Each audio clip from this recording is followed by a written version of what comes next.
तो आज का जो शेयर रहने वाला है वो है garden rich shipbuilders and engineers limited and the second share will be आपका मजगांव डॉक लिमिटेड। ओके, अब अगर मजगांव डॉक की बात करें तो यहाँ पे हमें रैली देखने को मिल रहा है। एक महीने की बात करें तो शेयर अप्रॉक्स 2600 के लेवल्स को टच किया था, वहाँ से फिर हमें थोड़ा सा रिवर्सल देखने को मिल रहा है। बट अगर वही मजगांव डॉक को एक साल में देख लें तो 38% का रिटर्न देखने को मिल रहा है। 5 साल की बात करें तो 3451% का एक बहुत ही बेहतरीन रिटर्न देखने को मिल रहा है।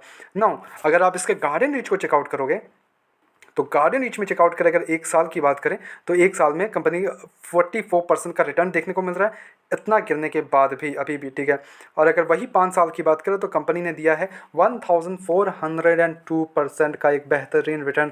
शेयर अभी फॉल पे है, ये मेंशन कर रहा हूँ मैं, ठीक है। 3000 के लेवल को टच किया था, 3500 के अराउंड पहुंच गया था शेयर, वहाँ से फिर हमें गिरावट देखने को मिला, तब जाके ये 1400 1500% के अराउंड इसका एक अप्रोक्सीमेट रिटर्न देखने को मिल रहा है शेयर में। नाउ क्या ये रैली खत्म हो गया डिफेंस का, ठीक है, मेन क्वेश्चन, क्या ये रैली खत्म होगा या फिर ये कंटिन्यू रहने वाला है, वही चीज़ें देखेंगे। शेयर पे क्या करना है, क्या करना चाहिए वो भी बताऊंगा, ठीक है। लेके चलता हूँ आपको मैं स्क्रीनर पे। Okay, let's go. सी, अब मेरे को बताने की जरूरत नहीं है कि दोनों कंपनी करती क्या होकर, दोनों शिप बिल्डिंग इंडस्ट्री से। जीआरसी की बात करें तो मार्केट कैप 29,000 करोड़ का देखने को मिल रहा है, स्टॉक का P53 का अराउंड चल रहा है, अंडर वैल्यू देखने को मिल रहा है इंडस्ट्री फी से। डेप्ट है नहीं कंपनी के पास, 9 करोड़ का ओनली डेप्ट है, डेप्ट डिविडेंड बनाता है 0-0। पीज रेशियो 1 के लिटिल बिट अप है। प्रॉफिट ग्रोथ चेकआउट करें तो 52% का प्रॉफिट ग्रोथ देखने को मिल रहा है हमें शेयर में, 52% का बहुत ही बेहतरीन प्रॉफिट ग्रोथ देखने को मिल रहा है। और वही हम क्वार्टर रिजल्ट चेकआउट करें इस क्वार्टर के तो जो जून क्वार्टर में देखने को मिला था वहाँ सेल्स देखने को मिल गया था हमें 1310 करोड़ रुपीज़। अब जो ऑपरेटिंग प्रॉफिट है वो 112 करोड़ देखने को मिल रहा है, ऑपरेटिंग मार्जिन 9%। एंड वही अगर नेट प्रॉफिट देख लें तो 87 करोड़ से इंक्रीज होते हुए 120 करोड़ के हमें नेट प्रॉफिट देखने को मिल रहा है। अर्निंग पर शेयर 7.61 से इंक्रीज होकर 10.49 होते हुए देखने को मिल रहा है। तो नो डाउट रिजल्ट्स काफ़ी अच्छे देखने को मिल रहे हैं हमें जीआरएसी में। इन्वेस्टर्स का भरोसा देख ले तो 74 अपने प्रमोटर्स होल्ड करते हैं, एफआईएस के पास 5% की होल्डिंग है, डीआईएस के पास 1.81% की, एंड पब्लिक के पास 18% का होल्डिंग देखने को मिल रहा है। तो यहाँ पे हमें काफ़ी स्ट्रॉन्ग फंडामेंटल्स देखने को मिल रहे हैं शेयर में, no doubt in this. Undervalued share, डेप्ट है नहीं, रिजल्ट्स काफ़ी अच्छे खासा देखने को मिल रहे हैं, कॉन्स्टेंटली ग्रोइंग पेस पे है, प्रॉफिट ग्रोथ अच्छा है, इन्वेस्टर्स का भरोसा है, तो कोई इशूज़ गार्डन रिच में हमें देखने हमें। मजगांव डॉक, वही अगर मजगांव डॉक की बात करें तो मजगांव डॉक भी वही अपना शिप बिल्डिंग इंडस्ट्री से, वह मार्केट कैप हालांकि 1,22,000 करोड़ का मार्केट कैप है, स्टॉक का P55 के अराउंड इंडस्ट्री पी, तो फेयरली वैल्यूएशन दिख रहा है। डेप्ट 20 करोड़ का देखने को मिल रहा है, डेप्ट इक्विटी बनाता है 0-0। क्वार्टर रिजल्ट्स यहाँ पे थोड़े से पुअर देखने को मिल रहे हैं हमें, सेल्स बढ़े हैं no doubt in this, but जो इनका ऑपरेटिंग मार्जिन है वो काफ़ी ज़्यादा घट गया, 11% हो गया है, very poor operating margin now, ठीक है। बिकॉज पिछले ईयर इनका 27% का था, ठीक है। तो काफ़ी कॉन्स्टेंटली वो राइज कर रहे थे, बट वहाँ से हमें थोड़ा सा गिरावट देखने को मिल गया शेयर में।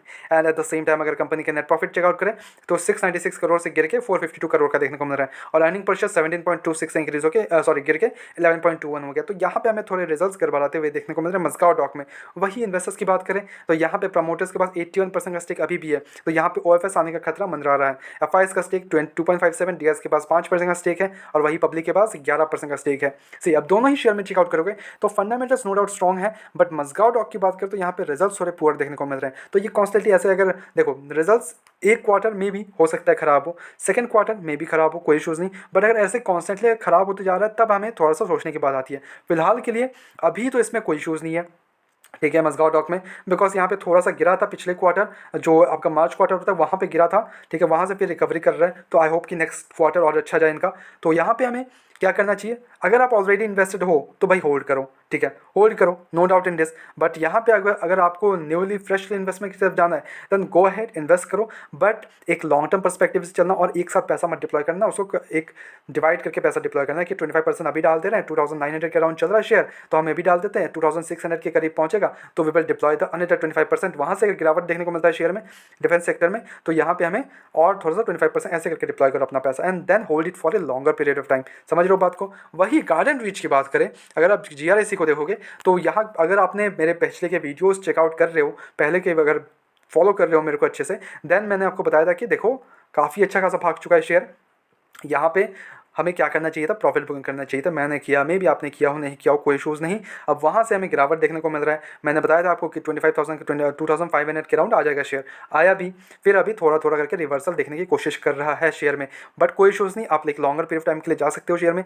मेन थिंग यहाँ पर जो मेरे को जीआरएसी में ज़्यादा अगर मेरे को करना होता तो मजगांव डॉक और जीआरएसी में, मैं जीआरएसी को अभी चूज़ कर रहा हूँ, because why I am choosing this, because इसका मार्केट कैप छोटा कंपनी है, तो यहाँ से ग्रोथ पर्सपेक्टिव 1 लाख करोड़ का अगर हो गया मार्केट कैप हमारा, तो हमारा पैसा होगा, यहाँ से 3 to 4 टाइम्स हो सकता है, और वहाँ से आगे अगर चलता रहा तो और भी हमारे को लंबा लॉन्ग रन के लिए बढ़िया है, नो डाउट इन दिस, ठीक है, समझ गए बातों को। अब यहाँ पे अगर कर रहे हो तो देखो 25% डिप्लॉय करो, अगेन गिरता है, देन वहाँ से 25% डिप्लॉय करना, अगेन गिरता है 25% डिप्लॉय, ऐसे करके डिप्लॉय करो अपने पैसे को, ठीक है, एक साथ डिप्लॉय मत करो दोनों ही शेयर में। एंड डिफेंस सेक्टर का बताना चाहूँगा कि डिफेंस सेक्टर का फ्यूचर बहुत ब्राइट है। हर एवरी सिंगल जितने भी हम मीटिंग्स होते हैं तो कैपेक्स किया जाता है, और कैपेक्स में सबसे आगे रहता है डिफेंस सेक्टर। तो डिफेंस सेक्टर में इस बार भी मे बी बजट में इंक्रीज़ कर मिले हमें डिफेंस सेक्टर में, और जैसे ही इंक्रीज़ मिले तो बूम, अगेन बूम, ठीक है, कोई इशूज़ नहीं, अगेन बूम, समझ रहे हो बात को। कोई भी बाय सेल रिकमेंडेशन मेरी तरफ से बिल्कुल भी नहीं है, ओनली सजेशन है, तो please take it as a suggestion, ठीक है, मैं पहले भी बोल रहा हूँ, please take it as a suggestion, अपने एजुकेशनल पर्पस के तौर पे लो, ठीक है। मैं जैसे सोच रहा हूँ वो आपको, अगर आप सोच रहे हो तो फाइन, ठीक है, अगर कुछ अलग भी सोच रहे हो तो प्लीज़ कमेंट, कुछ भी अलग लगता है तो प्लीज़ कमेंट इट डाउन, ठीक है। एंड ऐसा रेगुलर अपडेट्स के लिए चैनल को सब्सक्राइब करो, वीडियो को लाइक करो। मिलता है नेक्स्ट वीडियोस में। And just for a note, कोई भी बाय एंड सेल रिकमेंडेशन मेरी तरफ से बिल्कुल भी नहीं है, ओके, ओनली सजेशंस है, तो please take it as a suggestion, do your own research as well and then make the investment, blindly invest मत करो। मिलता है नेक्स्ट वीडियोस में।